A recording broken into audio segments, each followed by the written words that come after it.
Bora falar sobre racismo no balé clássico. Gente, existe racismo no balé clássico? Claro que existe racismo no balé clássico, mas eu prefiro dizer que o racismo no balé clássico só não existe, minha querida, se você tiver de olho fechado, né? Olho fechado realmente não tem como enxergar, não dá pra ver, não existe mesmo. Mas como estamos lindos e plenos com os olhos abertos, então a gente precisa realmente falar sobre isso. E a gente começa a perceber isso quando a gente começa a fazer uma coisa clássica chamada perguntar. Na nossa linguagem do balé, ser primeiro bailarino de uma companhia significa que você é o bailarino principal daquela companhia inteira. No meio de tanta gente, você é a pessoa principal ali. Todos os papéis bafônicos é você que faz. Quantos primeiros bailarinos negros você conhece? Dentro da sua sala, na sua vida, quando você fez balé aí, quantas pessoas negras tinham na sua sala? Acho que o básico, assim, de companhia que todo mundo conhece é o Bolshoi, né? Todo mundo sabe que tem os bailarinos muito bons no Bolshoi e tal.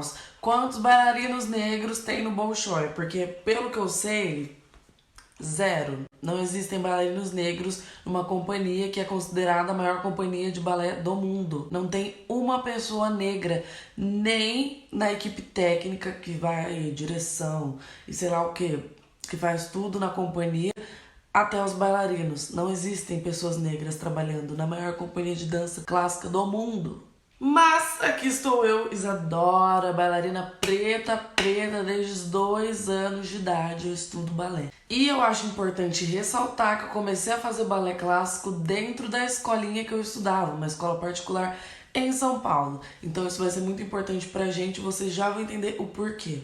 Foi importante eu ter falado isso pra vocês, para que vocês entendam que mesmo sabendo que existe sim muito preconceito ainda no mundo da dança, principalmente da dança clássica, eu, Isadora, vivi isso de um ponto de vista ainda assim privilegiado. E eu digo privilegiado porque quando eu era mais nova, minha mãe batalhou, lutou na vida dela para ter dinheiro e me colocar numa escola particular. E nessa escola particular tinha balé como a maioria das escolas, acho que em todas, tem balé como atividade extra, então foi na escola particular que eu comecei a fazer balé. Se minha mãe não tivesse batalhado para ter essa condição de me colocar numa escola particular, eu garanto para você que a história mudaria e muito. E esse foi o ponto para que mesmo falando de dança eu consiga associar as questões raciais com as questões sociais. Se a gente puxar lá do fundo do baú, a gente vai ver que o balé clássico foi criado para a classe alta, para os brancos e na Europa. Com essa informação, automaticamente a gente já pensa que o balé não poderia ser dançado por pessoas pobres, porque ele foi criado para a classe alta, por pessoas negras, porque ele foi criado por pessoas brancas e para pessoas brancas, e ele também não poderia ser praticado por pessoas de outros países, afinal ele foi criado para a galera lá da Europa, então pra gente que tá mais pra cá, era impossível de chegar, e demorou muito para chegar aqui. Então esse problema é muito maior do que a gente imagina, ele é muito mais antigo do que a gente imagina, não tô falando de um problema agora, Isadora agora sofrendo racismo, bailarinos negros sofrendo racismo agora em 2020, não, tô falando da galera centenas de anos atrás que sofriam disso também, e que a onda hoje, pra mim, já tá muito mais calma do que pra galera lá atrás. A gente entender essa desigualdade que existe entre negros e brancos na dança, é só a gente voltar lá atrás para poder ver que aqui no Brasil a gente conhece aquela famosa história em que os negros estavam pleníssimos, de buenas, belíssimos na terra deles, com a vida deles, com os luxos deles, com os costumes, culturas, comidas, tudo deles, e eles foram simplesmente tirados para uma viagem incrível da vida deles, só que não chamada escravidão, que é esse rolê que a gente conhece, a gente não quer lembrar, mas a gente precisa lembrar para poder entender o que aconteceu de ruim que acontece até hoje no nosso país. Isadora, mas os problemas raciais existem até hoje e os negros não são mais escravizados. Pois é, amados, o problema é que no Brasil o racismo é extremamente e completamente estrutural. E pensando no racismo enquanto estrutura da sociedade, ele tá lá enraizado na sociedade desde que o Brasil começou. Isso aí é um problema nosso. A gente entende que o racismo, o problema, né, ele respinga em todas as áreas da sociedade. Você tem racismo no balé, você tem racismo na sua escola, você tem racismo na faculdade, você tem racismo no seu trabalho, você tem racismo em todas as áreas da sociedade. A desigualdade tá aí, ela tá em todas as áreas. Então é normal que você vá pro seu trabalho e não tenham pessoas negras trabalhando com você. É normal que você vá pra sua faculdade e não tenha negros estudando com você. É normal que isso aconteça na sua escola, é normal que você vá pro balé. E eu, por exemplo, é normal que eu seja a única bailarina negra de uma companhia. Entende? Os negros que eram escravizados, eles foram sim libertos, mas eles foram libertos sem um centavo. É só você pensar que se você já tem 18 anos e não tem um trabalho, não tem uma casa para morar, não tem nada para se estruturar, é impossível que você saia da sua casa para ter uma vida de luxo, entendeu? Porque você não tem um emprego, que é o básico que você tem que ter, você não tem uma casa, que é o básico, você não tem como conseguir dinheiro para poder se alimentar. Então foi mais ou menos assim que aconteceu com os negros. Eles foram libertos sim, só que eles não tinham onde morar, eles não podiam morar próximos, né, aos brancos, porque os brancos não queriam, eles não tinham como conseguir um emprego com os brancos, porque os brancos não iam aceitar. É aí que eu volto a falar de balé com vocês. É aí que surgiu aquela frase que você já deve ter ouvido milhares de vezes, que negro não tem tempo para isso, né? Negro não tem tempo para fazer balé, sendo que ele tem que ganhar uma casa, ganhar um emprego para ele poder comprar uma casa, ele tem que ganhar um emprego para ele poder comer. Então, básico ele não tem. Então, é óbvio que uma pessoa que tá lutando para ter o que comer não tem tempo para fazer balé. Uma mãe de uma criança negra tem uma preocupação muito maior do que uma mãe de uma criança branca. O problema é que mães de artistas, mães de pessoas que gostam, que nasceram, né, para trabalhar com arte, enfrentam que é a hora de aceitar que o filho quer ser artista, principalmente num país como o nosso. Como é que você vai querer viver de arte no Brasil? Isso é um absurdo. Isso para minha mãe, por exemplo, a gente acabou mesmo, nesse segundo, de ter uma briga por causa disso. Se você é mãe, principalmente as pessoas mais antigas, elas pensam que não tem como, principalmente no Brasil, você viver de arte, viver de dança. E uma mãe de uma pessoa negra pensa isso dobrado, porque como é que a minha filha negra vai viver de arte, de dança, sendo que eu nunca vi isso? Eu nunca vi isso aqui no Brasil. Como é que isso vai acontecer agora com a minha filha? Já as mães de pessoas brancas não têm essa preocupação, porque os filhos delas são representados em todos os lugares. Você vê bailarinos brancos em todos os lugares, vocês veem pessoas brancas trabalhando em todos os lugares. Então, elas são muito bem representadas. Ela sabe que se a filha dela branca batalhar, ela vai chegar a ser uma primeira bailarina. Agora, a mãe de uma pessoa negra duvida disso justamente pela cor da pele da filha. Fala, minha filha é negra, ela não vai conseguir chegar lá, não vão deixar que ela chegue lá. E mesmo esses problemas não sendo problemas difíceis de detectar, a gente ainda encontra o racismo muito presente nas companhias de dança, em todas as áreas da dança, na verdade. Eu cresci com muitos medos por causa do balé clássico, por causa desse preconceito no balé clássico.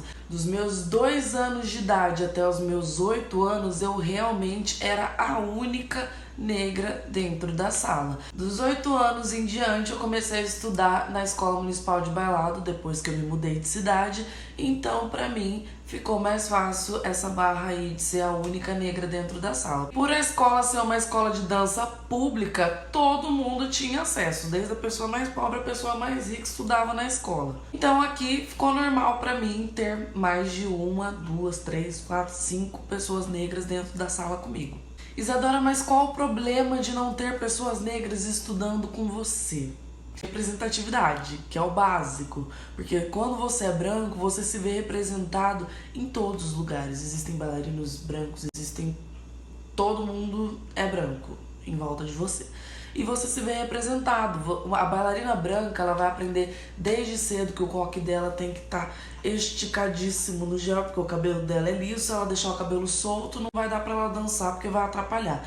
A pessoa negra, ao invés dela aprender com uma pessoa negra a ser uma bailarina negra, ela aprende com uma pessoa branca a ser uma bailarina branca, sendo que ela tem um corpo negro.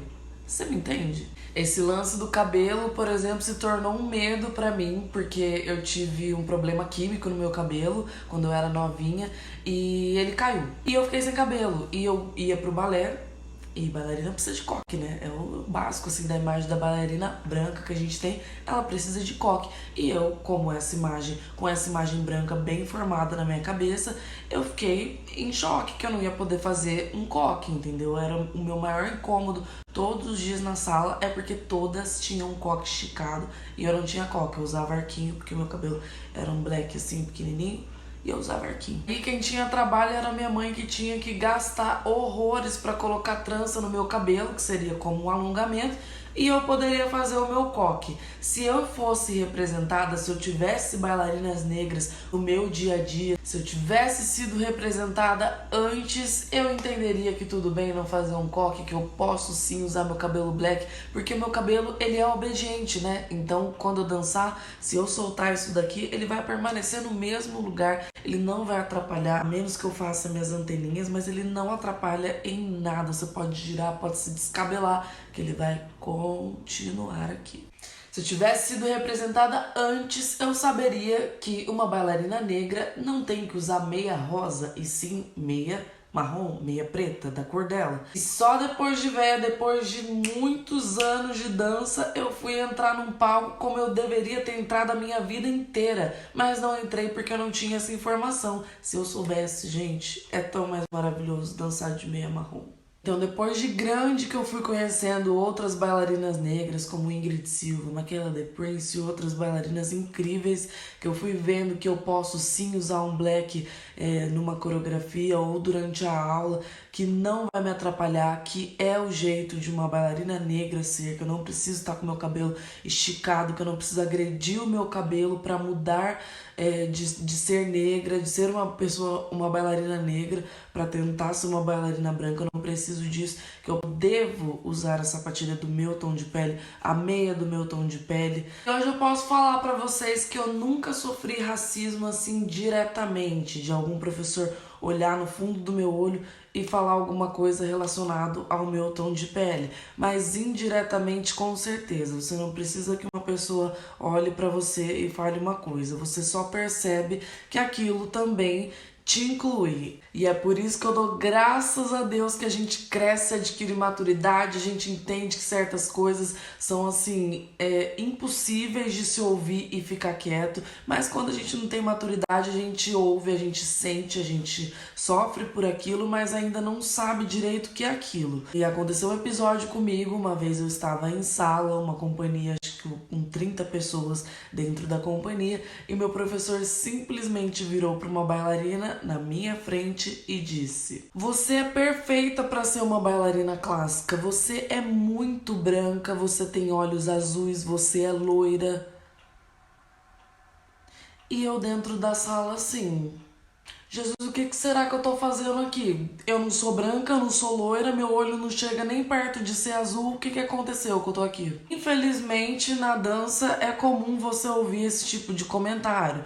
Ouvir comentário de que você vai ser colocado em outro lugar da fila porque seu tom de pele não combina com aquela fila ali, que o seu tom de pele chama muita atenção no palco, então você tem que ir para outro lugar, mesmo que esse lugar seja de foco. Eu não quero ser colocada de acordo com o meu tom de pele, eu quero ser colocada em cena de acordo com o meu trabalho, entendeu? Se o meu trabalho presta, se meu trabalho serve, é qualificado para estar ali, então eu quero que ele seja colocado ali. E não porque eu sou negra. Ah, eu vou te dar esse papel porque você é negra. Eu não quero papel pelo meu tom de pele. Eu sou uma pessoa como qualquer outra. Eu quero papel por merecimento.